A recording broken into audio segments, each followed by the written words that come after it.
Hi guys, it's Kristen and welcome back to my channel. Today I am going to be going over my September book haul for the month. So every month I try to spend max $20 on books. I don't usually stick to that very well because, being a grad student, you gotta be cheap. Not as cheap as you were in undergrad, but still cheap because you gotta work on a budget. So I usually try to spend $20 on books every month, and usually I get my books from Target or I get my books from Thriftbooks because I like the sustainability of Thriftbooks. And they also have a really great rewards program. I'm not sponsored, clearly, because baby channel, but my friend Katie actually got me into using Thriftbooks because she used Thriftbooks all the time. And at the time, I really wasn't reading because I was super, super busy in undergrad and just did not have the time. I was very busy, needless to say. So I didn't actually read to enjoy myself because I was doing a chemical engineering degree. And for those who are STEM majors and especially chemical engineering majors, you are reading so much for class that, like, outside of class, I just wanted to be a vegetable. I didn't want to read to enjoy myself. So, now that I am back into reading, I use thrift books all the time because, one, super good discounts. Like, most of my books I get under $6. Sometimes there's like 8. If you get a new book, then yeah, they're a little bit more expensive, but like anything more than like a year old, you can probably find like a really good deal on it.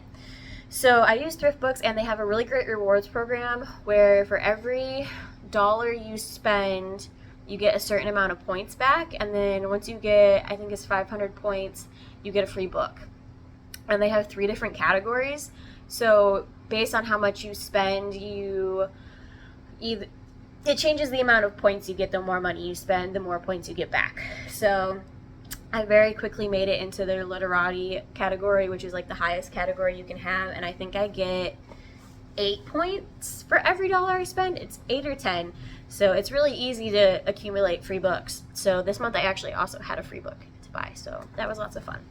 And it also changes, I think for like the base rate, you get $5 off, like you get a $5 book for free, and then I think it goes up to $6 for the middle tier and $7 for like the final tier.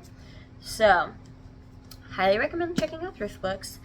But the first set of books I'm going to show you is I bought the rest of the Nicholas Flamel series. It's called The Secrets of the Immortal Nicholas Flamel, and I read the first book in this series in August, which is going to be in my August wrap up. I don't know if I'm putting that up before or after I put this video up, probably before, but I got the first book and I wasn't too impressed with it. I was kind of like, it's stuff that I like, but it wasn't great and it wasn't bad in terms of a book. And so I wanted to keep reading the series just to see where they took it, because the first one included like magic and it included Egyptian mythology, which I really like, and the series is going to encompass a lot more than just Egyptian mythology. So I'm just excited to see where they take it. So I wanted to finish reading it. So there is a total of 5 books in this series. So I got the second book called The Magician, which is where the twins learn, well, Sophie, because she's the only one who got her powers, she learns fire magic. And then the third book, The Sorceress, she learns water magic. And so we have the Necromancer, which it talks about them finally going home to San Francisco, but they haven't learned the elemental magics that they need, and they've lost a couple people along the way. And they are just trying to survive the imprisonment of being in Alcatraz and continuing on their magic journey. And then the 5th book is The Warlock, and what goes on in this one. So the prophecy has begun, and the twins of the prophecy have been divided, and the end has begun. So we have looks like some scenes in Alcatraz going on, some of them being in the shadow realm, and then Josh is left in San Francisco by himself. So I am interested to see how these books play out. They're definitely not, I'm not expecting much, but maybe it'll change in the end. I've read a couple thrillers that way where, like, in the beginning I'm kind of so-so about them, but like the last 100 pages really get me, which makes me sad that I had to wait and read 200 pages of the book to get to like the meat and potatoes, but it happens to be that way. And then I picked up Emily Henry's newest book, Happy Place. So this is actually because I watched Sarah Caroli. If you guys don't know who Sarah Caroli is, get on the Sarah Caroli train. I love her. That's where I get a lot of my book recommendations, actually. I mean, most of them, I look at the cover. Does the cover intrigue me? I read the cover. Bada bing, bada boom, the rest is history. And she, like, in a lot of the videos I was watching, she was recommending Beach Read by Emily Henry, and she, like, was talking nonstop about how much she loves that book. And I'm not really a romance reader. I normally read, like, fantasy and, like, spooky ghost mystery thriller kinds of things. And I was like, you know what? I'm gonna do it. Why? Like, she loves this book. Let me just try it out. And ironically enough, it was on my local buy, sell, and trade site for like $5, and I was like, it's $5. Like, what's $5 for a book? And I loved that book. Like, could not put it down. Just power through Reddit, and I loved it. And it made me want to buy every single one of Emily Henry's books. And Sarah was talking about how much she liked Happy Place, and so I decided to finally get Happy Place because I don't know about you guys, but if there's a sale, I could not need anything in my life, and if like a store that I love is having a sale and I kind of need something that they have, more than likely I will buy it. And I've gotten better at not doing that with like things like clothes and such, but I have no self-control when it comes to books. So when Target had their little spend $25 get $5 off, you know I was buying books from Target. So I picked up Emily Henry's Happy Place to read. I wish they would have had a softcover edition or a paperback edition, but I'm perfectly a-okay having the hard copy, especially because, like, look at the book underneath. It's just so cute, very dainty, very girly. Anywho, so I am super excited to read this, and it is about Harriet and Wynne, and they were like the perfect college couple. Like, everybody thought they were gonna get married, like the whole shebang, and they end up breaking up. And it's their senior year, and every year their friend group goes to this summer getaway house at the lake. They all hang out with each other and they have a good time, and they haven't told any of their friends that they've broken up yet. And they are all going to the house for one last weekend since they're all graduating, and they just pretend to keep dating while they are out at the beach house or lake house. And I am so excited to see where this goes, because I just wonder, like, is it a second chance? Like, are they going to get back together in the end? Are they going to come together and, like, realize that whatever they broke up about was, like, not enough to break up about? Or is it just going to be, like, an even bigger rift because they have to pretend that they like each other? So I'm super excited to read this. I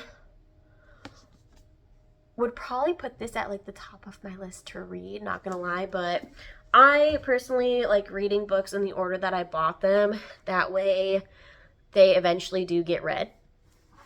So I have quite a few books on my TBR before I get to Happy Place, but I'm excited to get there when I get there. And then the next one I have is The Grimrose Girls. And so after the mysterious death of their best friend Ella, Yuki, and Rory are the talk of their elite school, Grimrose I know it's academy, but the way they say it makes me want to be like academy. The police ruled Ariana's death as a suicide, but the trio is determined to find out what really happened. When Nani Essays arrives as their newest roommate, it sets in motion a series of events that no one could have predicted. As the girls retrace their friend's final days, they discover a dark secret about Grimrose. Ariana wasn't the first dead girl. They soon learn that all past murders are connected to ancient fairy tale curses and that their own fates are tied to the stories, dooming the girls to brutal and gruesome endings unless they can break the cycle for good. So, I am also very excited to read this book because, one, I love a good thriller, murder, mystery, extravaganza, but also I think it's really interesting that this place is like tied to fairy tales and they're all tied into it. So I'm really excited to see how this book goes and how it ends, and just see like, it's perfect for fall time. I love this cover. Like, I'm excited. I'm excited to read all these books. That's all I do in my life. I read books and I go to work and I go to school and I take care of my plants and make sure that I give my boyfriend attention so that he doesn't feel neglected. And take care of my little baby chinchilla. That's all I do. But the last and final book that we are going to be talking about today is The Only Survivors by Megan Miranda. Oh, I didn't say who these were by. This is by Laura Pohl. And the Secrets of the Immortal Nicholas Flamel series is by Michael Scott. But I'm excited for this. But I don't know how I feel about this book anymore because I read The Last to Vanish and it was interesting. It didn't take the twist that I thought it was going to take. And like, it was good writing. I would probably, you'll get my original rating in my wrap up, but I would give it like a 4. Like, I liked it. I liked it more than I would for like, it was good, but it wasn't bad. So I liked the book and I liked the way that it ended. I didn't see it ending that way. So I'm excited to see how this goes because it's about a decade ago, 2 vans full of high school seniors on a school service trip crashed into a Tennessee ravine, a tragedy that claimed the lives of multiple classmates and teachers. The 9 students who managed to escape the river that night were irrevocably changed. A year later, after one of the survivors dies by suicide on the anniversary of the crash, the rest of them make a pact to come together each year to commemorate that terrible night. To keep one another safe, to hold one another accountable, or both. Their annual meeting place, a house on the Outer Banks, has long been a refugee, but by the 10th anniversary, Cassidy Bent has worked to distance herself from the tragedy and from the other survivors. She's changed her mobile number, she's blocked the others' email addresses. This year, she's determined to finally break ties once and for all, but on the day of the reunion, she receives a text with an obituary attached. Another survivor is gone. Now they are 7, and Cassie finds herself hurtling back towards the group, wild with grief and suspicion. Almost immediately, something feels off this year. Cassie is the first to notice when Amaya, the annual organizer, slips away overwhelmed. This wouldn't raise alarm except for the impending storm. Suddenly, they're facing the threat of closed roads and surging waters again. Then Amaya stops responding to her phone, and after they've all been through, she wouldn't willfully make them worry, would she? And as they promised long ago, each survivor will do whatever he or she can to save one another, won't they? So I'm excited. Like, one, I totally understand why this girl's distancing herself. Like, you gotta move on. You gotta move on at some point. You can't stay stuck in the past. So it makes sense that she wants to make her, like, a new life for herself. And at that point, like, you're in such a different time. Like, 10 years after high school is a long time for a lot of changes to happen. And to go back to meet up with everybody every year, like, not only is it just putting you in emotional turmoil all over again, but then, honestly, you probably don't even like these people. But, so I'm excited to see what happens, because obviously I don't think it's Amaya, because why would you put the person that it was in the little bookie book synopsis? But, like, I'm excited to see where it goes, who it was, what actually happened.